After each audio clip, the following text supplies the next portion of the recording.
Yo, what's up? This is GDFX. Welcome sa ating another video, and this time tuturuan ko naman kayo kung paano tayo mag-connect ng ating M-Babe Chocolate dito sa ating Zoom MS50G.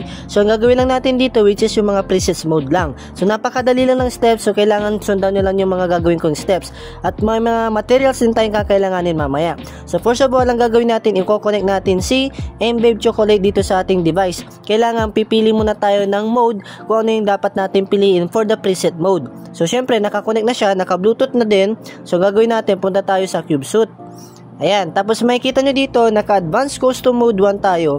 Ang pipiliin natin dito, which is the Program A. Ito, ibig sabihin nito, mga presets lang yan.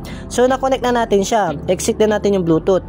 Okay, tanggalin na natin itong cellphone natin. Ngayon, ano naman yung next na gagawin natin? Ang kakailanganin natin, which is ito, the M-Babe MS1. So ito pa rin yung kakailanganin natin kapag gumagamit tayo ng mga ibang multi-effects. Ulitin ko, kapag M-Babe to M-Babe, ito kasi M-Babe to eh. So for example, Tank G, Black Box, IR Box, mga ganun, Bluetooth lang yung kailangan nila. Hindi na kailangan ng Type-C or kung anumang kable dyan. Pero kapag mga ibang multi-effects, NU XMG300, Zoom G1X4 or kung anumang multi-effects dyan, ang gagamitin nyo ito. Okay? Para sa kaalaman ng lahat at malinawan ng lahat, ito po ang kakailanganin ninyo sa ibang multi-effects. Hindi po gagana kapag Type-C to Type-C lang or kung anumang kable dyan. Ito po ang kailangan ninyo kapag hindi M-Babe ang i-connect ninyo. For example, ito, Zoom. Tapos M-Babe, magkaiba ng brand, magkaiba ng unit. So, kailangan natin ito, the MS1. Okay? So, ano next na gagawin natin? Siyempre, dapat may cable kayong ganito. So bakit ganito? Kasi makikita nyo dito sa ating Zoom MS50G, kakaiba yung interface niya. Hindi siya pang Type-C, hindi siya pang micro USB, di ba? Ayan, so ganito yung itsura niya. Siyempre, bibili din kayo, kukuha kayo ng ganitong klaseng kable. So ang brand pala nito, which is the Ugreen. Ayan, baliktad siya. Ayan, Ugreen. Ayan. So ito, malit lang to na size, na sukat, and may binili din ako dito na mahaba naman. Para ito sa mga, minsan kasi, na-clear ako dito eh. Pang bahay ko lang ito. Ito naman, pang labas. Ayan, mahaba kasi ito eh. So ito yung, bumili din ako ng pang mahaba. Pero ang gagawin natin dito is, itong maikli na lang para hindi na siya hassle sa mga haba ng kable niya. So ano yung gagawin natin dito? May mga two ways tayo kung paano siya i-connect. Ayan, so una natin gagawin, which is yung extension mode. So bakit siya extension mode? Kasi kailangan natin ng extension. So ito, gawa-gawa ko lang yung extension mode. So paano natin siya gagawin? Una, saksak nyo lang ito. Ayan, tapos dito sa ating adapter na ito, ayan. Tapos sa extension mode natin, ayan, saksak nyo lang siya dyan. Ayan, ay makikita nyo dito, umiilaw na, no? Umiilaw na siya, nag-paired na din sila. Automatically magpe-paired yan ha, kasi kapag M-Babe to M-Babe yan, automatic magpe-paired yan. Unless kapag may black box kayo, tapos Tank G, kailangan patayin nyo muna yung Bluetooth nila para hindi sila magsapawan. Okay? So, paired na sila. Ano yung next na gagawin natin? Saksak nyo na siya dyan. Okay? Saksak nyo na siya dyan. Ayan. Tapos, let's try kung gagana siya sa first test natin. So, ang gagawin natin dito, which is the preset lang. So, let's try. Okay? So, wala. Walang nangyayari. Balik tayo sa dito. Try naman natin dito. Wala. Next natin, patay natin ito. Baka hindi lang niya mabasa. Ayan. Tapos ulitin lang natin. Tapos balik tayo dyan. Ayan. So wala pa din. Wala pa din nangyayari. So paano yung gagawin natin dyan?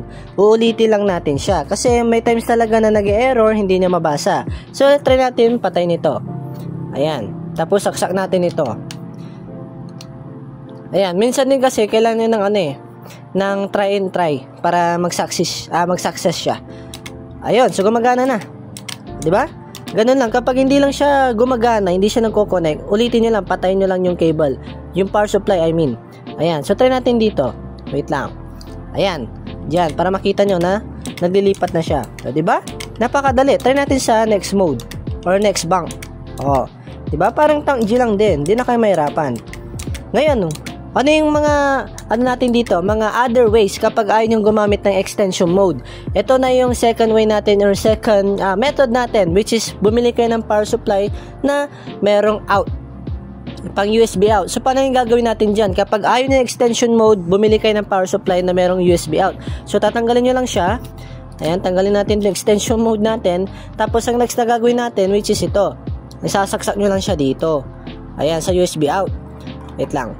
Ayan, so nasaksak na natin siya. So, makikita nyo din dito, nag-paired na din sila. Tapos, check natin dito kung nag-steady na yung blue nya.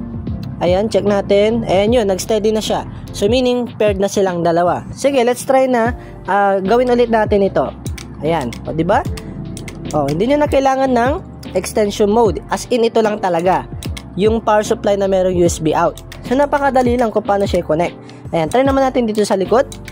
So, hindi na nakaya kasi naka 62 tayo. So, hanggang 50 lang kasi ito eh. Itong MS50G natin. So, let's go back dito. O, diba? Napakadali lang. Hindi na kayo mahirapan dito. Kasi kapag ang gagawin kasi natin, which is yung ganito, yung A, B, C, D, and so on so forth, no? So, napakahirap. Kasi, for example, yan, A. Tapos gagawin nyo, B, and C, and D. Ang gagawin nyo kasi dyan, mahirap. Pipindot-pindot pa kayo dyan, no? O, diba? Pipindot-pindot pa kayo dyan. Napakahirap. Mag-ano na lang kayo, M-Babe chocolate na lang para mas madali, di ba? Oh. Di ba? Hindi na kayo mahirapan. So, ganoon lang siya kung paano gawin. Meron tayong first method, meron din tayong second method. May choices kayo kung anong mas gusto ninyo, kung saan kayo mas comfortable, at saan kayo mas nagagandahan sa method na yon. Hanggang dito na lang video natin, and this is GDPEX, and keep rock on, let's go!